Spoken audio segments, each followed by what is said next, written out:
Here we're being given a table of values up above, and they're telling us that this is a twice differentiable function f.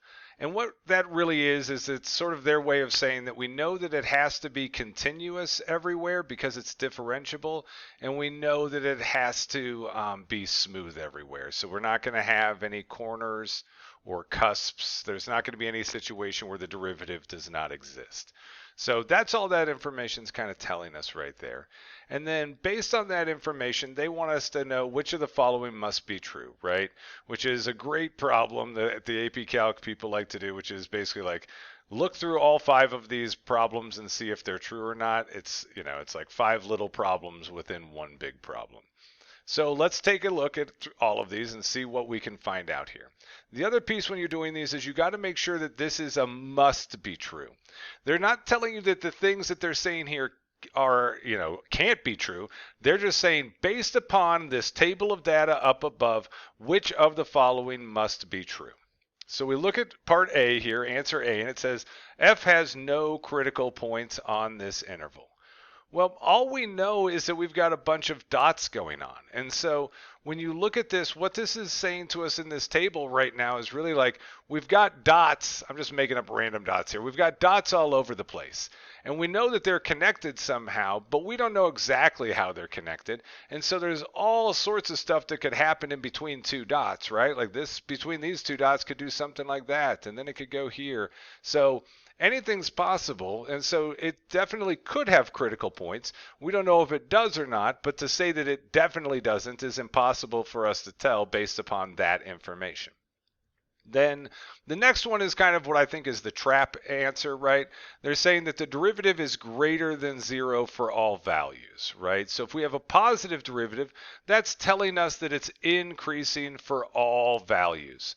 Well, again, while the y values here are increasing on our table, if you kind of think about this random graph over here, just because it's increasing across the board doesn't tell us anything about what's going on in between 2 things. So is it increasing at some point? Yeah, it definitely has to be, but for all values, definitely we don't know that for sure. It's not must be true. Could it be true? Sure. Must it be true? No. Then we look at C, and C is giving us some derivative information. It's saying the derivative has to equal 3 for some value in between these 2 endpoints, -2 and 6.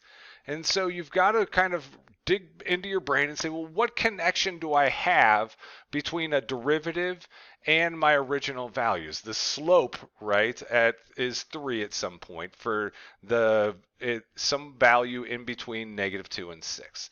And this is really where the mean value theorem has to just sort of like bells and whistles got to come out.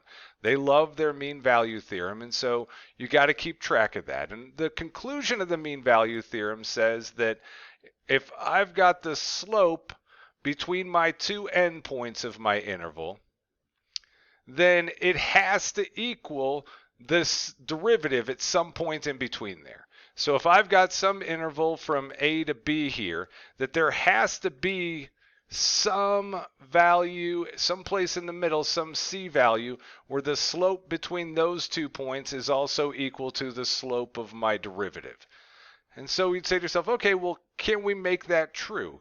Because they're essentially, what are they giving us? They're giving us the right-hand side of that. They're telling us that some place in between -2 and 6, that my slope has to equal 3.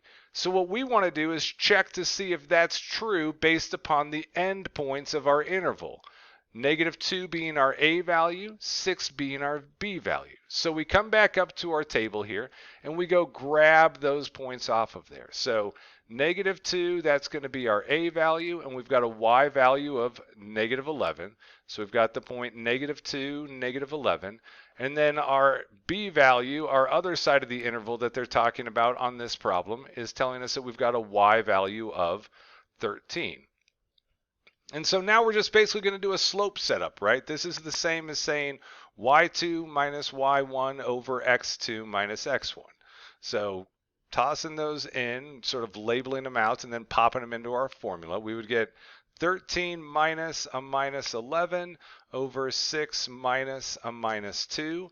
So that's going to get us 13 plus 11 on top gets us 24, and 6 plus 2 on bottom is going to get us 8. 24 divided by 8 is 3. How convenient, right? And so what we've just found out is that the left side of our equation here was equal to 3, and they already told us that the right side was also equal to 3. And so that actually is true, and it must be true based upon the mean value theorem. So C would end up being our good answer on this one. But let's talk through D and E just to make sure we understand why they're not right. So looking at D, D is talking to us about the second derivative is less than 0. So second derivative is about concavity, and being negative would tell us that it's concave down. And it says it's concave down for all values, right? Could it be concave down? Sure. Is it concave down for all values? That isn't a must be true. So that's definitely not it. And then E is telling us that it has no points of inflection in the interval. Again, could that be true? Sure. Must it be true? Absolutely not. We definitely could have, again, like looking up at my random graph up here, you could have inflection points all over the place. So could it be true? Sure. Is it a must be true? Absolutely not. So that's not our option. So, on these problems, kind of remind yourself about the mean value theorem. It's one of their favorite theorems to use. You got to be able to pull it out and kind of apply it when these situations arise. Thanks for watching my video. If you liked it, please click that like button and subscribe. And also share it with your friends and anyone else you know who might be crying about an upcoming AP Calc test. You can find more videos from me, more sample AP Calc questions, and my complete AP Calc study guide over at my website, apcalcprep.com. Have a great one.